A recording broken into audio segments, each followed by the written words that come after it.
What is up, YouTube? TK here, and today we are once again working on the Swedish steel, the Volvo. It's still using way too much fuel, and I think I may have tracked it down, so we have a box of goodies. You see, there is fuel in the oil. You take the dipstick out, it smells like fuel does. So we have some things to fix that. We have a fuel filter, which won't fix it at all, because that's not what fuel filters do, but we have these. These are seal kits for injectors, and there's a little filtery thing in there as well. We're gonna take all our injectors off, put one of these kits through each one, and hopefully our injectors stop leaking fuel into the cylinder, which gets into the oil, which ruins my fuel economy. That's what we want to stop. Now, naturally, there is a problem. This is the connection you need to undo to remove the fuel rail from the car, and you can't. I have attacked this with so many different spanners and, you know, those special line spanners and all kinds of things, and it will not come undone. I buckled this tube. I sort of unbuckled it a bit, but it's still pretty bad. This will not come undone. I cannot get it undone. So we have to improvise. We're going to get under the car, try and undo the other end, and snake this lovely floppy cable up. Fingers crossed, otherwise we're screwed. Another reason I think the leaky injector is the source of our problem isn't just that I can smell petrol in the oil, it's also that we have a cold start problem. Now, this car does not prime when you turn the key on. It only primes the fuel rail when you actually crank the car over. So what I think is happening is, when I leave the car for a long time, the fuel that is in the rail under pressure, because I've just stopped the car, is actually leaking out through one or more injectors instead of just staying in the rail. So when I go to start the car again, there's no fuel in the rail, and I have to crank the car to get it to prime, and that's why the car is so hard to start when I've left it for a while. Hopefully, fixing this leaking injector, which I'm so sure is leaking, I'm so sure is the problem, hopefully fixing that will sort the car out. So the fuel line comes from the engine all the way to this bolt on the fuel filter. So if we undo that, we should be able to snake the whole thing out. We just have to undo these cute little clips, and we are good to go. Now all I have to do is figure out how to free up the injectors, and the fuel rail will come off. And it's okay that I don't know how to do it, because I have this magnificent thing, which is the Volvo Automotive Repair Manual from Haynes.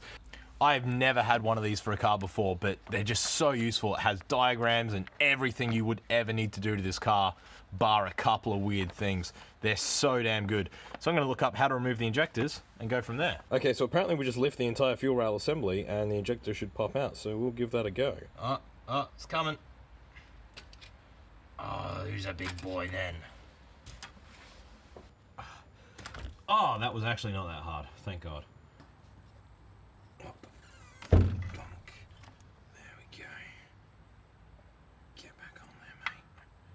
There you go. And we'll pull out the fuel lead. Piece of cake. There's your fuel rail, son. Normally, you don't have to pull out 6 feet of fuel line to do this, but obviously, as I said, that was welded shut, but didn't have a choice. I'm just glad to have it off. Now we get to play with some injectors. And I believe all we have to do is pop those clips off, and they should just pop free. Maybe not. Okay, yeah, you just pull really hard and out they come. So here we have one of our injectors. We've got a O-ring at the top along with this pressed in brass piece. We have an O-ring at the bottom and this little plastic cap. And this is our replacement kit. Now this kit here does 2 injectors. It's got the plastic caps, all the O-rings, and if you can see them, the little brass press-in filtery thing as well. That's what we're going to be doing to these injectors, hoping we can stop them leaking into my delicious oil. Now if we look closely, we can actually see there's a lot of gunk on this injector just above the O-ring. That's a bit weird. We really wouldn't expect to see too much junk there, and we can also see the plastic's very discolored on the tip. So I'm hoping that what it is that these injectors are leaking. That's why we've got no fuel pressure when we start the car, and that's where all my petrol is going and getting into the oil by sitting in the cylinder and leaking down past the rings while the car is off. Okay, so we got the fuel rail off the car, we yanked all the injectors, and here is one of them. It looks quite old and filthy and dirty. We want to turn this into this. So what are we doing? We are basically taking off the old pintle cap, this little cap here, the old O-ring, the old spacer, another old O-ring, and then this little filter in here. We're taking all that out and replacing it with lovely fresh parts. So we have O-rings, we have a pintle cap, we have a spacer, and of course, a little baby filter. We need to put that onto our old injector. Now, when you're doing this, you could possibly ultrasonically clean the injectors. That's what's typically done when you take them to an injector service place. I would like to do that, but I can't find any injector service places anywhere near me, and I don't have an ultrasonic cleaner of my own, so we are going to stick to just taking off the old parts, putting on the new ones, and hoping it's a dud O-ring or something causing our leaking problem and not a more fundamental injector problem. We may have a way to test for that though, so stay tuned. For now, we're just going to focus on doing our refurb. So let's clear the parts away. Start by popping off the O-ring at the back. Remarkably easy. Next, we have to attack this pintle cap at the front. I like to do that using a Stanley knife. Basically, you just want to put a gentle cut into the pintle cap, not chopping your own finger off, and just basically ruin the structural integrity of the thing so it loosens up and can be quite easily pulled off. As I said, the trick is not to damage the needle when you're taking the pintle cap off. And there we go. There we can see the needle nice and clear. There's a bit of discoloration there, but that's presumably fine. We certainly can't do anything about it. I reckon it'd be good to do an ultrasonic cleaning because it would get any gunk that's, you know, back in there out. But again, we don't have the tools to do that, so we're not going to worry about it. So slide the old O-ring off, slide the old spacer off. Gently, gently. And you can give this a bit of a clean. Again, don't touch the nozzle, you'll just ruin it. I'm just going to wipe that with my fingers. That's not looking too bad. So then we slide our lovely new spacer on. Lovely new O-ring. Now, to get the pintle cap on, a lot of people say they want to heat this up with a heat gun. Not till it gets too hot, just to loosen up a bit. I myself haven't had that problem. The one problem I've had is you might see there's like a little bit of flash on the back of this. Now, I bought lots of these little kits, so I can just not use this part, but if you do get stuck, you just want to trim that away with a knife so that it's a nice proper flat surface on the back. We're instead just going to use a different one. Nice flat pintle cap. Now, my experience with these is that I've just been able to push them on. Again, you want to get this dead center and you don't want to damage the needle, so just line it up.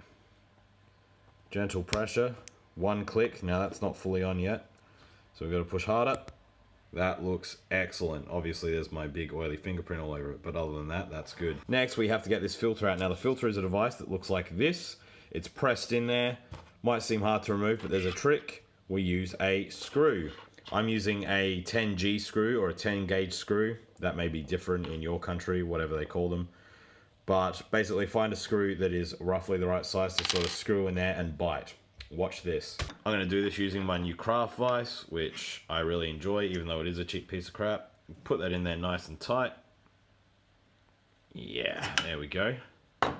Then we take our injector and we line that up and we twist until it just starts to grab nice and serious.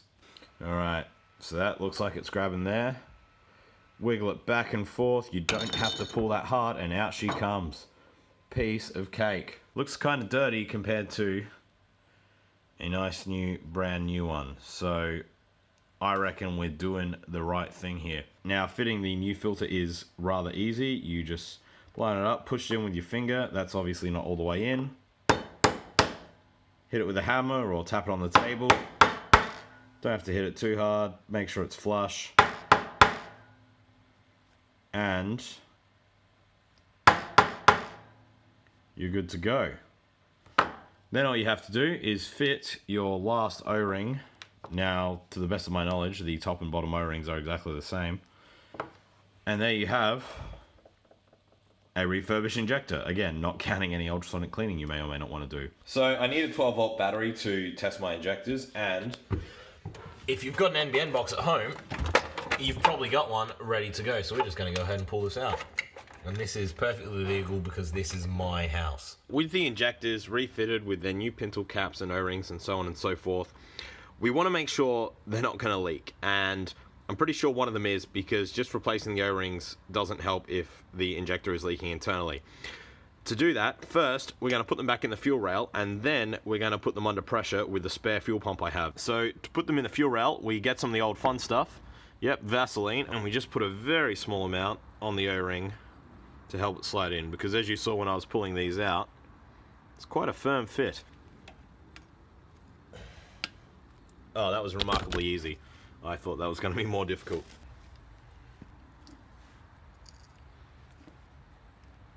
Alright, we have 4 lovely friendly injectors in their little houses. We then refit these clips, if I can remember how they even work. I think I can. They basically line up with the slots, and that should stop the injectors flying out when we put them under pressure. If you don't do that, when you turn the fuel pressure on, the injectors will just fly out. You don't want that. 1, 2. This is literally my first time ever playing with a fuel rail. I'm quite enjoying it. Even though it doesn't sound like it. It's mostly because it's 10 degrees outside. And I do not like the cold. Okay, so they're all clipped on. Sealed nicely. So, I'll show you my rig for putting these under pressure. Okay, so here is my very much Drew rig testing setup. We have our 4 injectors with all their new seals and so on the fuel rail. We have the fuel rail being fed from our fuel tank, which is a 1 litre bottle of methylated spirits. We have the fuel pressure regulator, which is feeding back into the tank because it's a return system. We have a fuel pump and a fuel filter. I left them both together because it makes it easy to hook up with the original fuel line. We're going to turn this fuel pump on, powered from this 12-volt battery, and with no signal going to the injectors, they should stay closed, and no fuel should flow through them. But I have a feeling they may leak. Let's find out. Incidentally, before we do this, we're now mixing flammable liquids and electricity, which is dangerous as fuck, so hold on to your hats.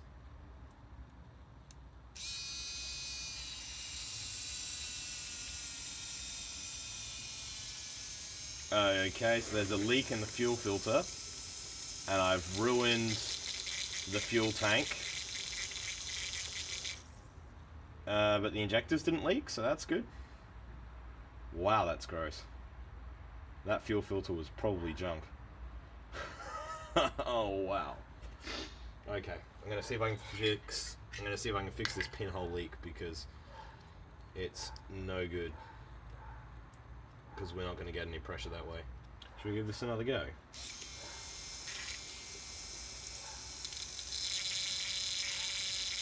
Well, none of them appear to be leaking, which is cool.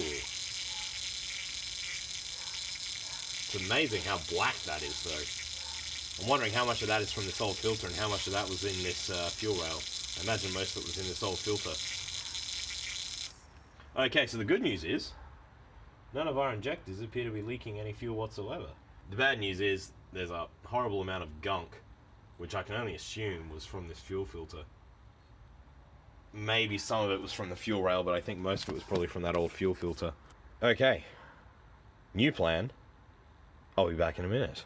Before our next stage of testing, we're just going to check the resistance of each injector using our handy dandy multimeter.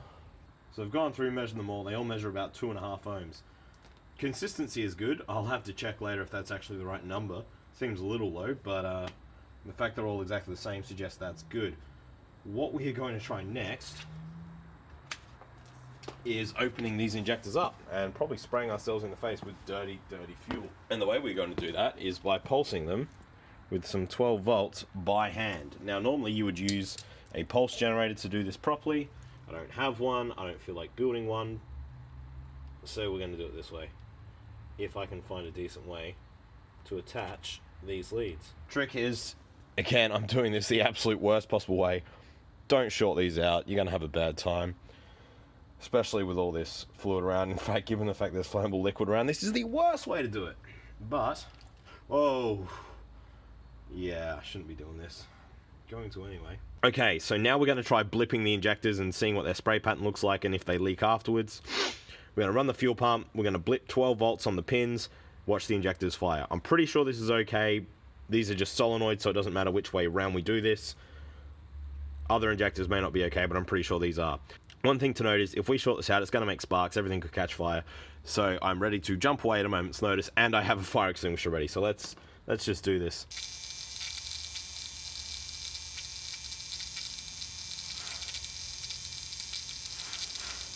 Well, that looks okay. It shoots fuel a long way.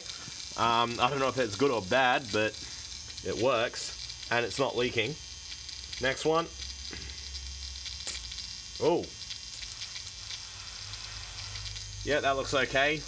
Again, and it's not leaking. This isn't really the right way to test them because we're not really pulsing them properly. We're just hitting them with 12 volts, but well, they seem to work. And one more. Very carefully.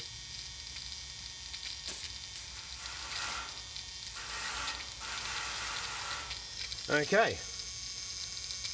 Well, they all seem to work and none of them are leaking, so what if I didn't have leaking injectors at all? But I'm so sure I did.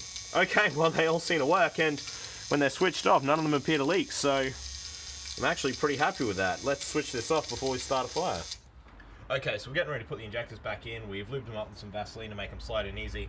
Before we put them in, we're just going to take some acetone on some cotton wool and just clean the sealing faces. You've got to do stuff like this, otherwise all the hard work you did before that could be for nothing, and we don't like wasting our time. So we're going to clean the sealing faces. It's the right thing to do. Now all we got to do is force them in.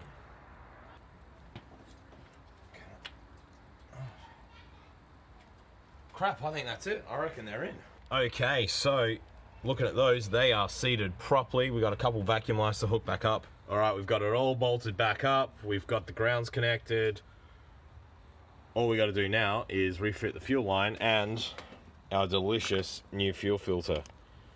That means getting underneath the car, unfortunately, and it is quite cold. All right, it is the moment of truth. The filter is in. We're ready to start this thing up and see if it works. And if the car starts, that's cool. And then I just have to run a fuel tank through it. And then I just have to run a full tank of fuel through it to see if I fixed the fuel economy issue. Here we go. Gonna start the car.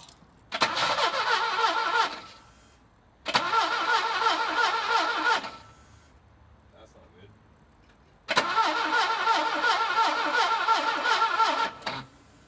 Alright, everything is really bad.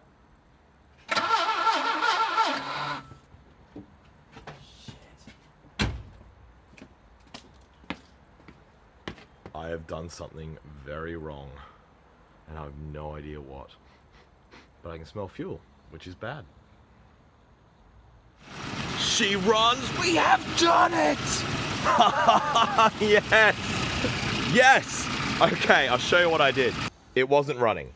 It wouldn't start, it was cranking over, but it wasn't catching at all. So, first thing I did was I pulled off the return line off the fuel pressure reg. Fuel splashed out when I cranked it, that's fine. We've got fuel to the rail.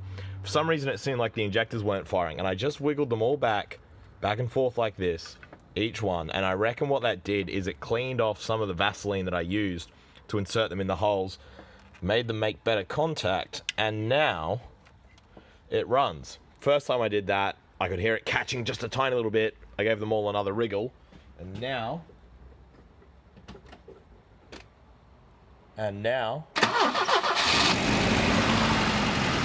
beast! So good. So damn good. Now, it's highly important to look for fuel leaks after you've done a job like this. We can see with the car running under pressure, there's no fuel leaking out from around the filter that we've just changed, so that is good.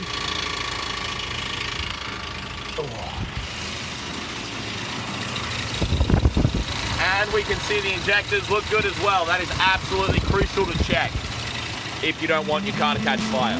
So after running a few tanks of fuel through the Volvo, things improved a lot. Fuel economy went from being about 14 to 15 litres per 100 kilometre all the way down to 11 or 12 litres per 100 kilometre around the city.